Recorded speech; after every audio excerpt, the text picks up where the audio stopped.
Yo, what is up guys, it's Kobe, here today with another installment of my How to Get Diamond Camels Fast series. If you missed my first two, definitely go check those out. I went over the assault rifles and the submachine guns, but in today's video we're going to be looking at the shotguns. And I may have said this in a previous video, but I actually really like the shotguns in this game because each one is just so different from the next. Now there are obviously a couple shotguns that are kind of obviously better and more powerful, but regardless, they are pretty fun to use, so why not get them diamond? And that's what this video is about, just getting some small tips that will help you get the diamond camos as fast as possible. But before I get into each weapon individually, let me start by saying in both my last two videos, I reiterated how you should always use the highest level unlocked weapon. That way you won't ever go without having a weapon to work on and complete challenges for. However, because there is only 4 shotguns, you don't have to worry about that quite as much.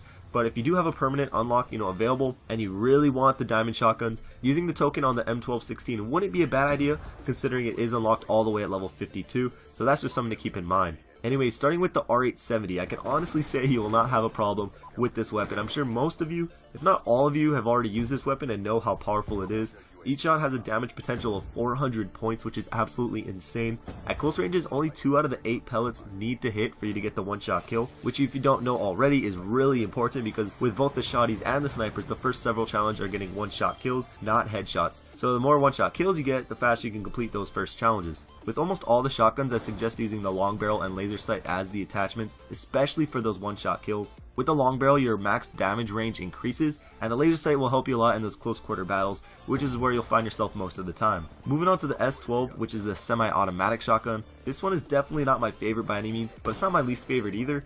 The shotgun is pretty good, but when you're going for specific camo challenges, which is what this video is about, the weapon can sometimes annoy me. But regardless, I find long barrel and laser sight the best two attachments for this weapon as well. Getting one-shot kills with this weapon isn't too bad, but one suggestion would be actually to aim down the sights. A lot of people just try to hip fire just because it's a shotgun. It shoots 8 pellets and that's just what we're accustomed to. But unless you're really close to your opponent, aiming in will help you get way more one-shot kills, especially once you hit that medium range area. However, once you finish the one-shot kill challenge, just spray like a madman. Really take advantage of its semi-auto abilities, because when you're not having to get one-shot kills, it's actually a pretty good weapon. Now the KSG. This is definitely my favorite shotgun. A lot of people like to call it overpowered, but the fact is you get one shot, and if you miss that shot, you're probably going to get killed unless your opponents just are terrible. But the accuracy on this thing is ridiculous. If you aim at a wall and keep shooting, each slug will hit the exact same spot. So when using it in the game, if you have a good shot, you can do very well with it.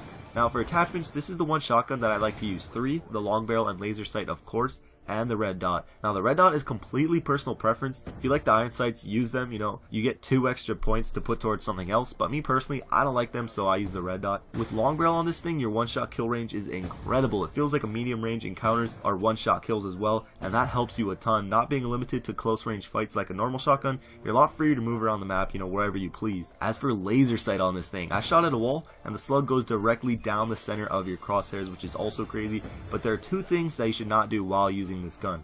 The first one is change position while or even right before you shoot, whether that's drop shotting, or even a lot of people tend to crouch right when they shoot, but for some reason it makes your slug go in some random direction and you're left wondering why it didn't hit. And 2, avoid pop shotting, and what that is not quite aiming down, but not hip firing either. It's while you're in the animation of aiming in and you shoot. A lot of people do that with snipers I see, but don't do it with this gun. For some reason, again, your slug goes in a random direction, and that can get very annoying. So basically be either aiming in all the way or just hip fire and you should be fine. And last and certainly least is the M1216, my least favorite shotgun out of them all. It may just be me, but I really hate this gun, and that may stem from it taking the longest for me to get one-shot kills with, but still I think I'd hate it regardless. For this gun, I would recommend the long barrel and laser sight as the attachments as well. Long barrel helps a little, but you still have to be really close to your enemy to get those one-shot kills, and that can get incredibly annoying. One big tip that I have for you though is fire all 4 shells in the chamber for every kill. If you guys don't know already, the shotgun is fully automatic, however you have to rotate chambers every 4 shells. And that time, while you're rotating chambers can get you killed a lot if you aren't paying attention. That's why I say use all 4 shots for every kill, so you're never left with only 1 or 2 shots left, and then you have to rotate chambers in the middle of a gunfight. Another mistake I see made when you're going for one-shot kills is people only shooting 1 shell at a time. But you have to realize is that if that one shot doesn't kill him, you're pretty much dead.